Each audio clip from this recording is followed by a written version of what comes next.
Sebelum melanjutkan, jangan lupa subscribe dulu, terima kasih.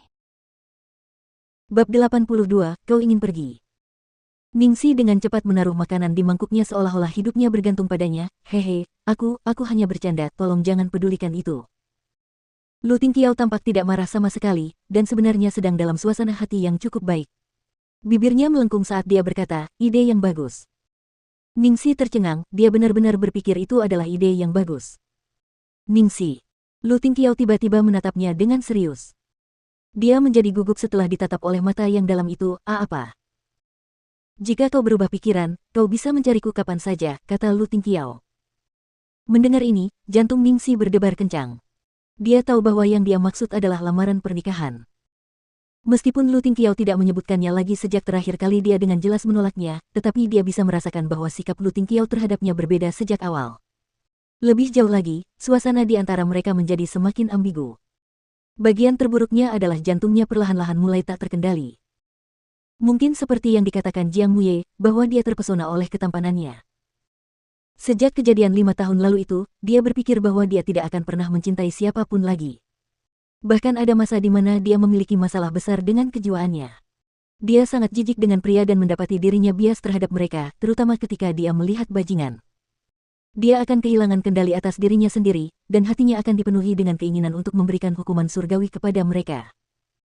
Meskipun kondisi mentalnya sudah membaik selama beberapa tahun terakhir, dia masih menolak gagasan untuk dekat dengan pria.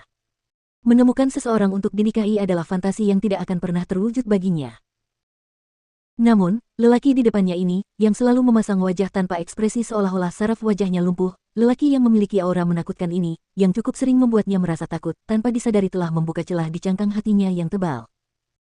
Setelah mereka selesai menyantap hotpot, Little Tracer sangat lelah hingga tertidur saat mereka masih dalam perjalanan pulang. Ningsi memeluk erat anak kecil yang lembut itu dan tidak tega melepaskannya. Sungguh situasi yang mengerikan. Sanggul besar saja sudah membuatnya bingung, dan sekarang ada sanggul kecil. Ia merasa semakin mencintai si roti kecil itu saat mereka menghabiskan waktu bersama. Sampai-sampai ia akan mulai merindukannya jika tidak melihatnya sehari saja. Jika ia tidak memeluknya hari ini, ia akan merasa ada yang kurang. Ini bukan pertanda baik. Ketika mereka sampai di rumah, Ningsi dengan hati-hati menggendong si kecil ke kamarnya. Lu Tingqiao bersandar ke samping di kusen pintu, tatapannya hangat, aku telah menyusahkanmu beberapa hari ini. Ningsi menutupi Little Tracer dengan selimut sebelum berjalan keluar, tidak masalah, aku sangat menyukai Little Tracer. Setelah ragu-ragu cukup lama, dia menunjukkan ekspresi puas dan tersenyum, Little Tracer semakin membaik. Sepertinya aku tidak perlu tinggal di sini lagi. Ekspresi wajah Lu Tingqiao tiba-tiba berubah, kau ingin pergi. Ningsi mundur selangkah, terintimidasi oleh tatapan tajamnya, aku seharusnya pergi begitu harta karun kecil pulih. Aku akan merasa tidak enak jika aku mengganggu terlalu lama. Lu Tingqiao, kau tidak mengganggu. Ningsi tidak punya pilihan selain mengangkat kepalanya dan menatap lurus ke matanya dengan tatapan cerah, aku akan merasa terjebak. Alis Lu Tingqiao berkerut erat, terjebak. Ya. Ningsi menarik napas dalam-dalam sebelum berbicara, sejujurnya, aku bukan orang yang disiplin. Selama tinggal di sini, aku merasa harus selalu berhati-hati dalam bertindak dan berkata-kata. Lu Tingqiao, kau tak perlu peduli pada mereka. Ningsi memegang dahinya dan berkata dengan putus asa, baiklah, meskipun kamu tidak keberatan, aku butuh privasi. Aku akan mengajak teman-temanku pulang untuk bermain sesekali, atau aku perlu bersantai sebentar setelah bekerja.